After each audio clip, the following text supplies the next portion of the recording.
ডিগবাজি দেয় সকালে।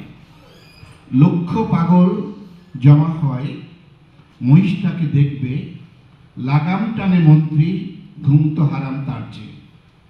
কার সাধ্যে জবাই করে খ্যাপাটে ট্রামকে, অ্যাটম বোমার 2 ট্রিগার পোড়াবে রাম শ্যামকে। রক্ত যদি ছিটকে পড়ে নেতানিয়াহুর চক্ষে, মন্ত্রী বলো রাজা বলো হবে না রক্ষে। মোস্তফার ভয় ডর নেই, মিসাইল ছোড়ে বাংলায়, নিরিখ করে মহিষটাকে, বস্যি বেধায় কানটায়। হায় রে হায় মন্ত্রী, লাগাম ছাড়ে তৎক্ষণাৎ, পালাতে চায় বেলতলায়, না হলে যে মুন্ডুপাত। বস্যি ধরে টান মারে ট্রাম্পের সেরা সৈন্যদল, মহিষ তখন এক লম্ফে ঘোলা করে হোয়াইট জল।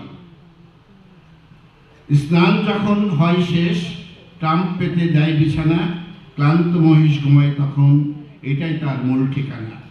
দুজন মিলে ইরান বধ করতে পারবে সহজেই, এই ভরসায় অ্যাটম বোমাই হাতটি রাখে ট্রাম্প যে। মহিষ তখন ট্রাম্পের বুকে মস্ত জোরে মারল ঢুস, হাড় হাড্ডি সবই ভাঙল, আচম্বিতে হারালো হুঁশ। মহিষ কেন ইরান বধে অবলীলায় তুলবে তাল, এই দুনিয়ার সবাই জানে সে যে খাঁটি মুসলমান। সে তো তৈরি ইহুদি বধে, করবেই তো জান কুরবান।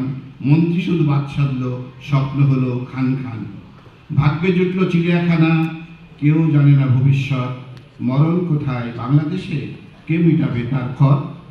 ট্রাম্পের